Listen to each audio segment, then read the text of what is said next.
신명기 18장은 제사장들과 레위인들의 몫에 대하여 이방 민족의 가증한 풍속을 피하라는 또 명령, 주께서 세워주실 예언자에 대해 이야기하고 있습니다. 먼저 제사장들과 레위인들이 받을 몫에 대해 보시죠. 제사장들과 레위인들, 그들은 다 레위 지파입니다. 레위 지파 중에서 이제 아론의 자손이 제사장으로 섬기고 그 외에 다른 이들이 레위 지파로 성전의 일들을 돕죠. 제사장을 보조하는 것입니다. 이들에게는 땅이 없습니다.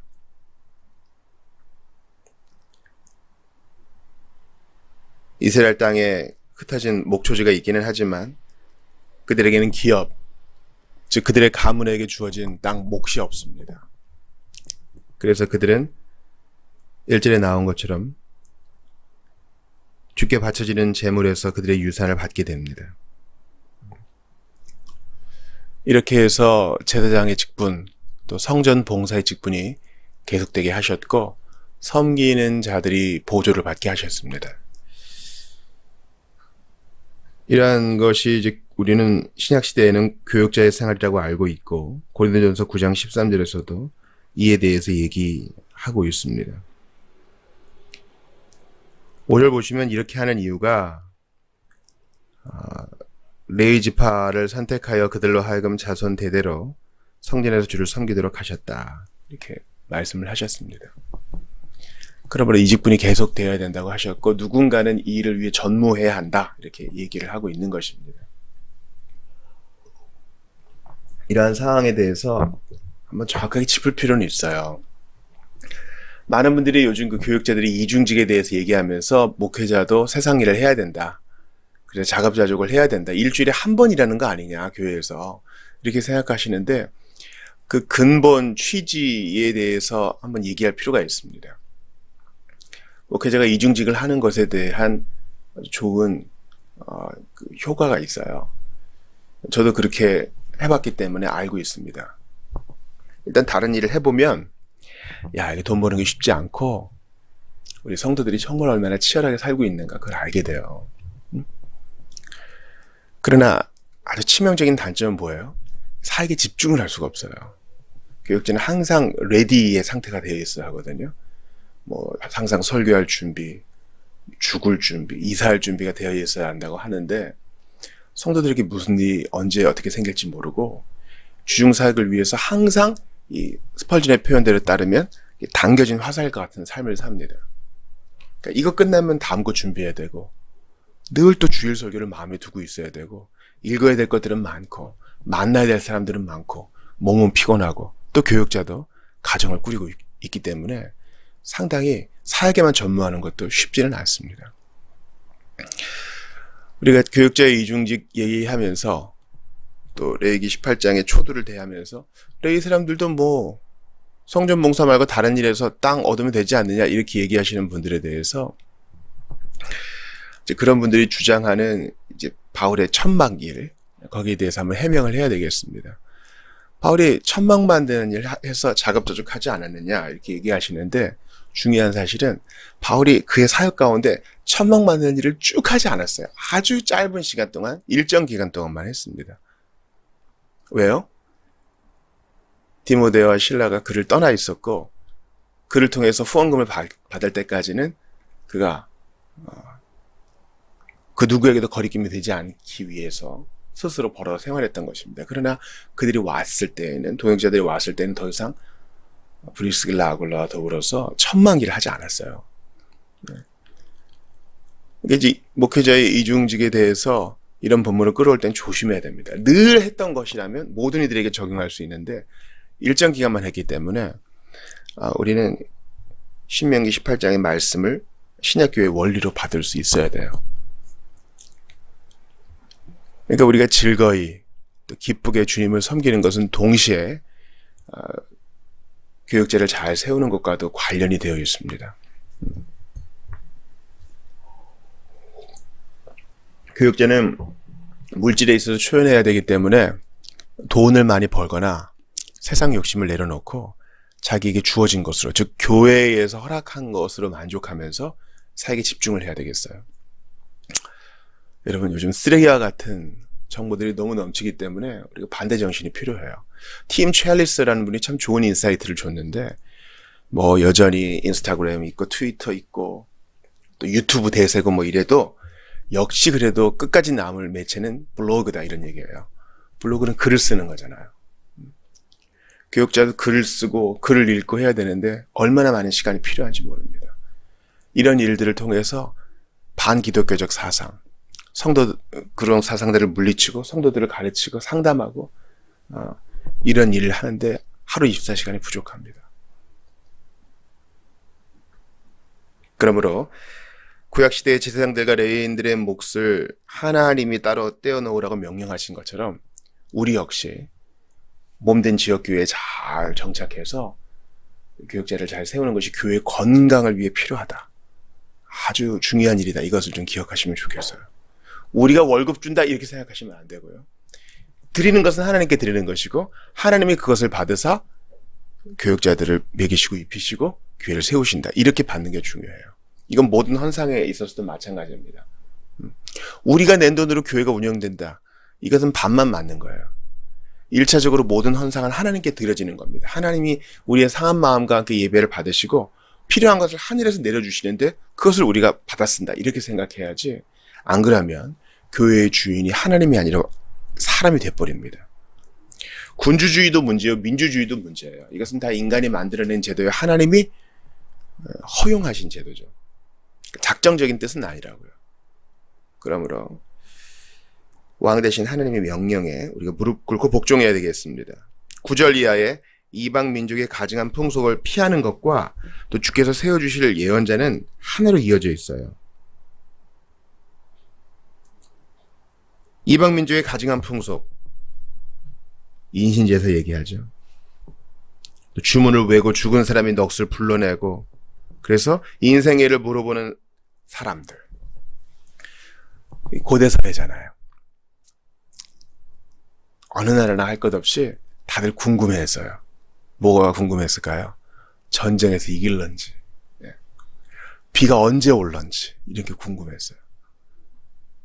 이 맹렬하고도 위험 있는 자연의 깊음 앞에 사람이 얼마나 작은지를 깨달은 겁니다.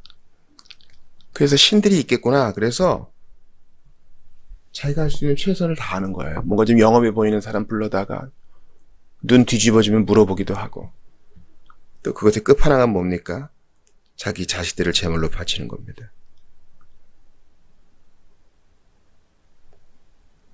이렇게 해서 신들의 뜻을 분별하고 이렇게까지 헌신해서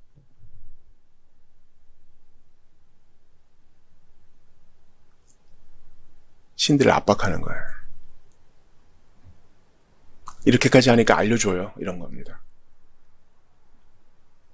이 정도 정상이면 됐잖아요. 또 이 정도 정상이니까 화 풀어요. 이런 겁니다.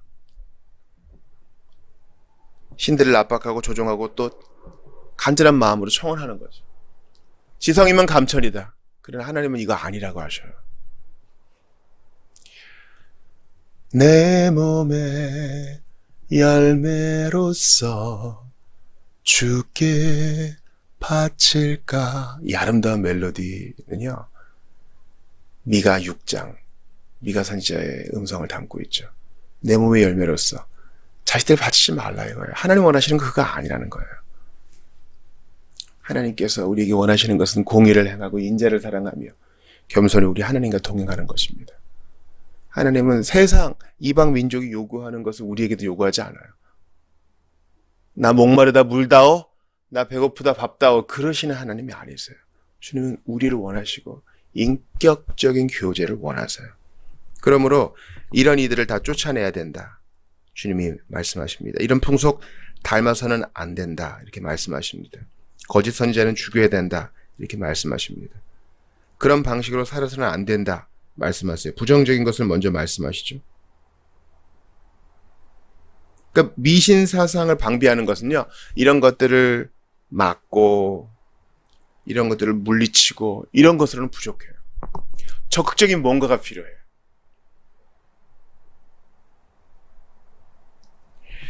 11절에 나와 있는 주문하는 자, 죽은 사람의 넋을 물어보는 자, 불러내서 물어보는 자, 사울도 쫓아냈죠. 그러나 이런 것으로는 부족하다고요. 안 했으면 됐지. 아니요. 적극적으로 뭔가를 해야 돼요. 그 적극적인 것이 무엇입니까? 주님께서 세워주실 예언자에게 듣는 것입니다. 15절 보세요. 여러분은 주께서 세워주신 예언자의 말에 귀를 기울여야 합니다. 하나님께서 하시는 방식은 뭡니까? 말씀하시는 하나님께서는 형제 중에서 주의 뜻을 분별할 사람을 세우사 그를 통해 백성들을 가르치게 하시고 주의 뜻을 알려주게 하셨어요. 이게 주님이 하시는 방식이세요. 우리 어제 강력한 중앙 그 집권 정부에 대한 하나님의 경계도 봤는데 오늘 본문도 마찬가지죠. 형제 중에 누굴 세울 것이라는 말은 일견 안심이 되지만 그럼 보장된 게 없잖아요. 형제 중에 도대체 누구가 나오고. 그 예언자, 선지자를 세우실 때는 정말 하나님이 갑자기 부르시잖아요. 아모스를 부르실 때도 그렇고 이사야를 부르실 때도 그렇고 혈통이 아니라 갑작스런 주의 부르심으로 세우시는 거잖아요. 뭔가 왁구가 부족해요. 마치 어제 본 것처럼 군말을 많이 들이지 말라 이런 것처럼 말도 있어요. 전쟁도 준비하고 이러지. 왕이 은금을 좋아하지 않으면 어떻게 국력을 준비할 수 있겠어. 하나님의 백성, 하나님의 교회가 운영되는 방식은요. 이렇게 아슬아슬한 면이 있어요. 신자의 삶이 그런 게 있어요. 믿음으로 사는 것은 하나님만을 의지하는 살기 때문에 우리가 준비를 아무리 잘한다 해도 주께 맡기는 영역이 있기 때문에 뭔가 좀 불안한 면이 있어요. 아니 주께서 선지자를 통해 말씀하신다는데 그럼 형제 중에 누굴 세워요? 누군지 좀 이렇게 표식이 있으면 좋겠는데. 그러나 주님은 이렇게 당신을 의지하게 하셨습니다. 미신사상을 방비하는 적극적인 대책은 바로 하나님께서 세우신 예언자 제도를 통해서입니다. 주님이 세우신 형제 중에 세우신 자를 통해 주님이 그에게 은사를 주시고 그에게 말씀을 주시면 그를 통해 배우는 것입니다. 그래서 예수님께서 승천하시면서 교회에 주신 직분은 바로 이런 직분이에요. 모든 신자들이 다 선지자지만 특별히 가르치는 은사를 주셔서 목사와 교사를 통해 교회가 자라나게 하셨습니다. 그러므로 거짓 예언자들, 내가 형제 중에 난 그 거짓 진짜 예언자다라고 뻥치는 거짓 예언자들 두려워하지 말아라. 하나님의 말씀과 일치하는지 살펴봐라. 그리고 선포한 대로 내용이 이루어지는지 지켜봐라. 안 그러면 그런저런 상종하지 마라. 거짓 선지자 물리쳐라. 말씀하시는 겁니다. 그러니까 내가 형제 중에 선지자 반드시 세울 테니까 두려워하지 말고 믿고 나가라. 주님 말씀하세요. 우리는 신명기 18장을 통해서 우리 주 예수 그리스도를 봅니다. 바로 하나님께서 약속하신 거, 모세를 통해 말씀하신 것이요. 여러분의 동족 가운데 나와 같은 예언자 한 사람, 온전한 새언약의 중보자 예수 그리스도, 모세보다 더 크시니 온전한 선지자여, 온전한 왕이여, 온전한 제사장이 되시는 예수님을 바라보게 됩니다. 실로 예수님은 형제 중에 나셔서 하나님이셨으나 형제 중에 인간의 몸을 입고 나셔서 형제들의 짐을 대신 져 주셨습니다. 그들의 죄악을 십자가에서 대신 담당해 주셨습니다. 그분이 지금도 우리에게 말씀하시고 오늘도 교회를 통해 말씀하시니 우리 세상에 왁구 쫓아가지 말고 하나님 방식에 만족하자고요. 어제도 예비 부부를 만나 신방했는데요. 아직 젊고 이러니까 세팅되지 않은 게 많죠. 집이니, 양가의 상황이니, 또 직장이니 세팅 안 된 게 많아요. 한번 바꿔봅시다. 하나님을 모르고 돈이 평생 쓰지도 못할 만큼 많으면 세팅이 완비됐다고 할 수 있을까요? 아니요. 절대 그렇지 않아요. 이건 제가 생명을 걸고 말씀드립니다. 하나님 없이 돈과 명예가 아무리 많다고 해도 우리는 결코 안정된 삶을 살 수 없어요. 무화과 나무 잎이 마르고 포도 열매가 없으며 감람나무 그치고 우리의 양떼가 없어도 여호와로 인하여 즐거워할 수 있습니다. 돈이 필요 없다는 뜻 아니에요. 하나님이 하나님 방식대로 주시고 먹이시고 입히시고 가르치신다는 사실을 믿으면서 앞으로 나아가는 인생이 복되다는 것입니다.